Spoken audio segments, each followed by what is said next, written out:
এখনো কিন্তু সন্ধ্যা হয়নি, কারণ ঝড় তুফানের দিন তো। দেখেন মনে হচ্ছে সন্ধ্যা হয়ে গেছে, কিন্তু সন্ধ্যা হয়নি। দেখেন অনেক বাতাস বইতেছে, যদিও অন্ধকার হয়ে গেছে, দেখা যাচ্ছে না। আবার আকাশটাও চমকাচ্ছে, মাঝে মাঝে আকাশটা চমকাচ্ছে। এই যে দেখেন আকাশটা কিভাবে চমকায়। অনেক উপর থেকে ভিডিওটা করছি, কিন্তু এখনো কিন্তু সন্ধ্যা হয়নি। সন্ধ্যা হওয়ার আগেই মনে হচ্ছে রাত হয়ে গেছে।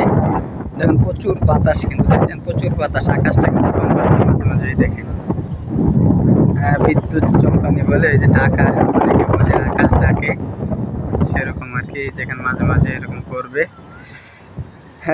খুব বাতাস হচ্ছে, একদম শরীরটা শীতল হয়ে গেছে। আসলে সব কিছুই আল্লাহ তাআলা চাইলেই করতে পারেন। কিছুক্ষণ আগেও কিন্তু প্রজ্বলিত আলো ছিল, এখন দেখেন একেবারে রাত্রিতে পরিণত হয়ে গেছে। আল্লাহ তাআলা সব কিছুই পারে। সর্বদাই আমরা আল্লাহর দরবারে প্রার্থনা করব, আল্লাহ রাব্বুল আলামিন আমাদের যাতে সুস্থভাবে জীবনযাপন করেন। অবশ্যই আমরা সবসময় আল্লাহর জিকিরে থাকবো, ফিকিরে থাকবো। সবাই ভালো থাকবেন, সুস্থ থাকবেন। আল্লাহ হাফেজ। যেহেতু অনেক ভয়ানকভাবে আকাশটি ডাকতেছে, তার জন্য ছাদের উপর থাকতেছি না, রুমে চলে যাব। আল্লাহ হাফেজ।